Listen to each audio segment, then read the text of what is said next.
If you want to be successful and you want to be happy, those are the two things that's common to most people. You're looking at a person who was neither one of those for a long period in my life, man. There's a lot of pain in my life. No more than nobody else. I just had a lot. But I learned along the way, everything that's happening to you is God is processing you. Every difficult moment you're having, He just processing you. That's all He's doing. Everything you're going through is preparing you for what you ask God for. And if you need to be tough when you get to where you're going, then He gonna toughen you. If you got to be more caring along the way, He gonna let you have some trials come your way that's gonna have to produce that in you. What happened in my life was getting where I've gotten to today and where I'm even headed to, I had to be tough. So He toughened me along the way. I had to learn how to appreciate a lot, so He took everything. To really understand the value of money, I had none. To just appreciate simple things, what I'm gonna eat today, where I'm gonna wash up at, where I'm gonna bathe. He sent me through a trial of being homeless for 3 years. I lived in a car for 3 years. All of that I was going through, that I was tripping with, that I did not appreciate or understand, I understand it now because I'm on the other side of them troubles. And I understand what all them troubles was for. And even though I did not understand or appreciate the route He took me on, it was the route I had to go on. See, the route you on right now is the route you got to take. And it's very uniquely yours. This thing you going through, this just uniquely yours. You just got to understand you ain't the only one. You ain't the only one going through it. Now, in the order that it's going to happen, it's just yours. See, God made us very different. This God we got, God is amazing. He created you so individually. Do you know that it's close to 8 billion people on earth now? Do you know that it's almost 8 billion people on the earth? Do you know how many billions of people have died? Do you know that if you dig up all them people that have died and all the people that are presently here and every last one of them that He gonna make in the future, not one of you have the same fingerprint?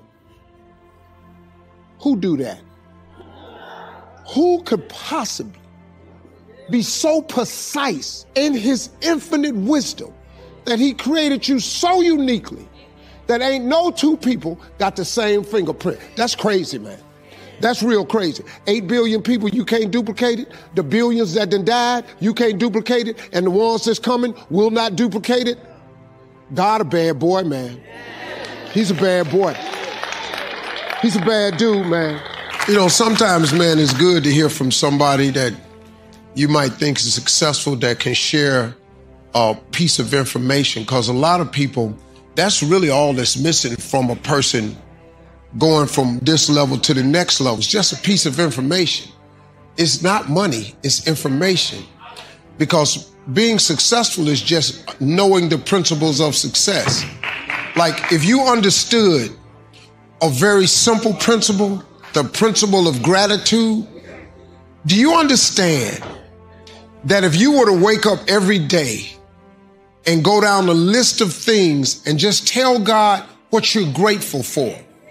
Don't wake up a single day without going down the list of things you're grateful for. It could be something minute. You know, waking up, you should really thank Him every day, because I don't know if you notice or not, you really don't have the ability to wake yourself up. You really don't. A lot of alarm clocks go off and people don't answer the bell. Your alarm clock can go off, but God has to shake you to wake you so you hear them. That's, you know, it's not the alarm clock.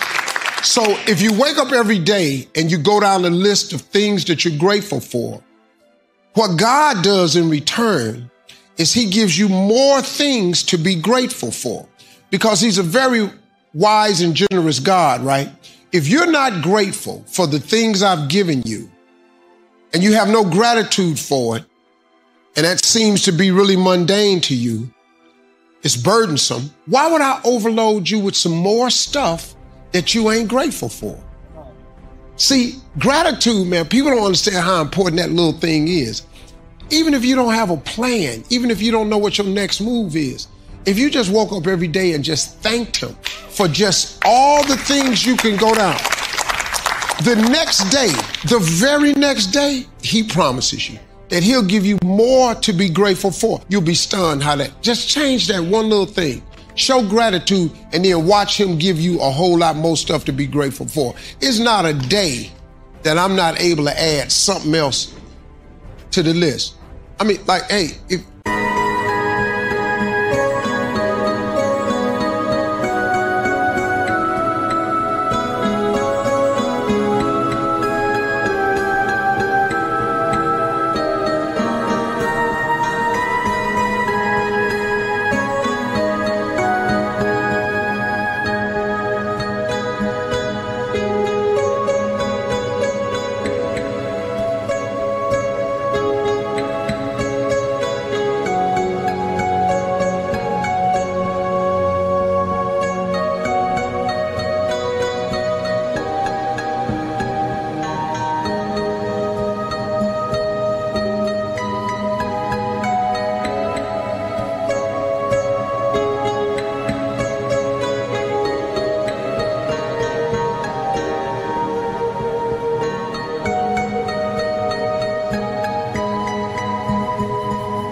you got these masks on, but you survived 2020.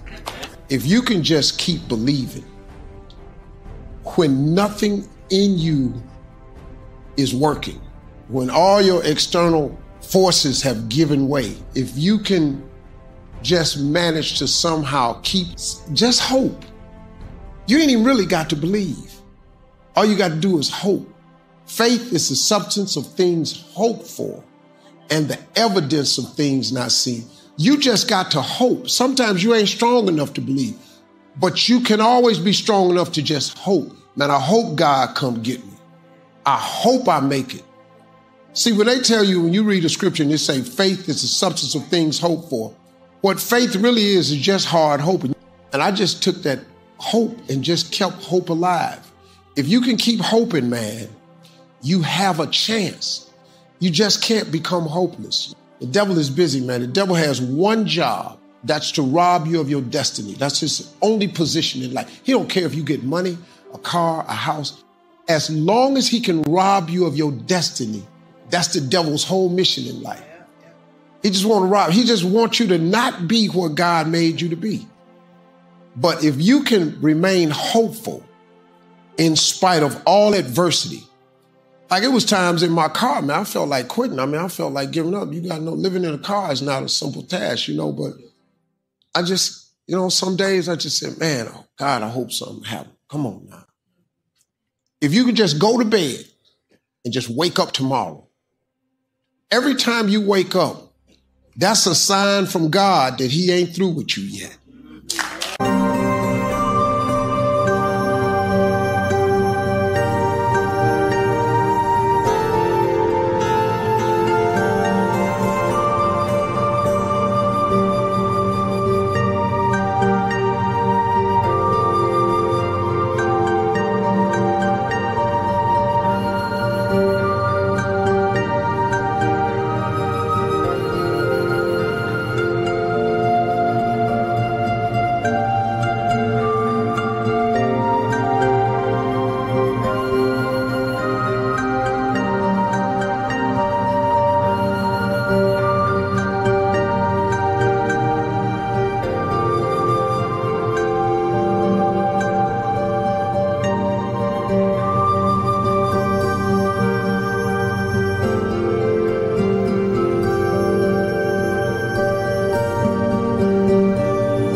See, that right there, as long as you waking up, he's saying to you, I ain't through with you yet. He just waiting on you to turn and see what it is. But you gotta turn to God because he gives us choice. You gotta turn to him. You gotta ask for help. Like if you can't figure your life out, you gotta ask God, why did you create me? You just need two most important days of your life, the day you born, the day you figure out why. You just gotta ask God why. You don't have to keep tripping. You really don't. Because he's your creator. He knows exactly why he created you. I just knew early on that I was born to be something special. I did not know what it was, though.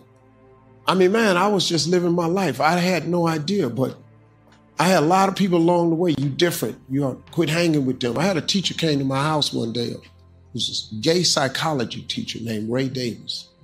He came to the hood, and I went to an all-black elementary, all-black. I'm old, you know, before busing or anything. So all my schools were all black, deep in the hood. He came to my house in the 11th grade at night. No white people came to my neighborhood at night. I lived deep in it, right? It's serving double life sentences today. That's who I was running with. That guy came to my house and told my father, if he get away from them, he'll be something special. I ain't know it. I had no idea, but I sure thank God. And I just kept hoping, kept praying, hoping and praying, hoping and praying. Hope is an amazing thing, y'all.